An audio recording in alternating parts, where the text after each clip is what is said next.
Venezuela के राष्ट्रपति Nicolas Maduro America की कड़ी घेराबंदी और राजनीतिक दबाव से जूझ रहे हैं। वे तुर्की में शरण लेने पर गंभीरता से विचार कर रहे हैं। सूत्रों के अनुसार मादुरो इस्तांबुल के लिए रवाना हो सकते हैं, शर्ते तुर्की उन्हें प्रत्यर्पण से बचाने की गारंटी दे। ये स्थिति बेहद संवेदनशील है।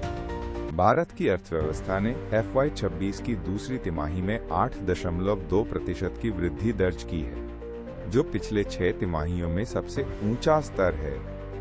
विशेषज्ञों की उम्मीदों से अधिक इस वृद्धि का मुख्य कारण घरेलू मांग और ग्रामीण अर्थव्यवस्था की मजबूती है।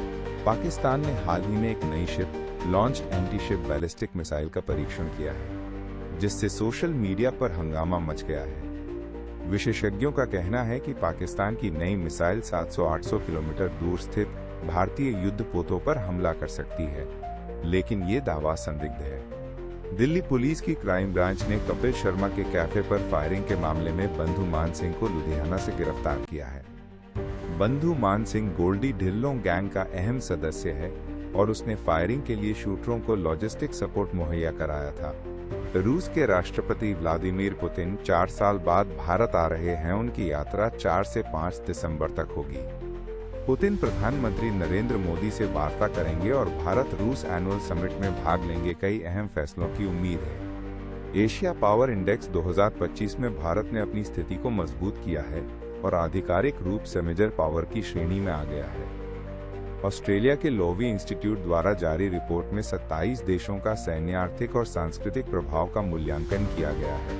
पश्चिम एशिया की राजनीति में हलचल तेज हो गई है। सऊदी क्राउन प्रिंस की अमेरिका यात्रा के बाद ईरान ने वॉशिंगटन को गुप्त संदेश भेजने की चर्चा शुरू हुई है। ईरान के सुप्रीम लीडर अली खामेनेई ने इन दावों को झूठा बताते हुए कहा कि ईरान ने अमेरिका को कोई संदेश नहीं भेजा है।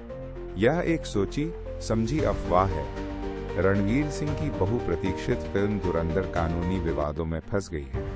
जब शहीद मेजर मोहित शर्मा के माता-पिता ने इसकी रिलीज पर रोक लगाने की मांग की है।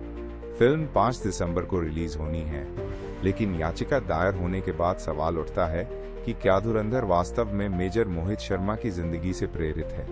अफगानिस्तान और पाकिस्तान की सरहद पर तनाव फिर से बढ़ गया है, जिससे पूरे क्षेत्र में नई आशंकाएं उत्पन्न हो गई हैं। ड्यूरन लाइन पर दोनों देशों ने भारी हथियारों की तैनाती कर दी है, जिससे हालात सामान्य तनाव से भिड़ंत की ओर बढ़ सकते हैं। चेन्नई की कासाग्रांड कंपनी ने अपने 1000 कर्मचारियों को लंदन की 1 हफ्ते की फ्री यात्रा पर भेजने का ऐलान किया है, जिससे सोशल मीडिया पर खुशी की लहर दौड़ गई है। कंपनी का ये कदम कर्मचारियों की मेहनत का सम्मान है और इसे प्रॉफिट शेयर बोनांजा कार्यक्रम के तहत लागू किया गया है, जो हर साल आयोजित होता है।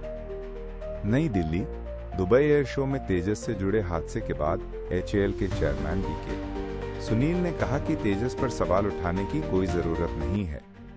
उन्होंने दावा किया कि तेजस दुनिया के सबसे सुरक्षित फाइटर जेट्स में से एक है और इसका सेफ्टी रिकॉर्ड अंतर्राष्ट्रीय स्तर पर बेहद मजबूत है। कॉमेडियन कपिल शर्मा एक दशक बाद कलर्स टीवी पर लौट रहे हैं, जहां उन्होंने पहले कॉमेडी नाइट्स विद कपिल से प्रसिद्धि पाई थी। कपिल शर्मा का नया शो लाफ्टर शेफ 3 जल्द ही प्रसारित होगा, जिसमें वो खाना बनाते हुए कॉमेडी का तड़का लगाएंगे।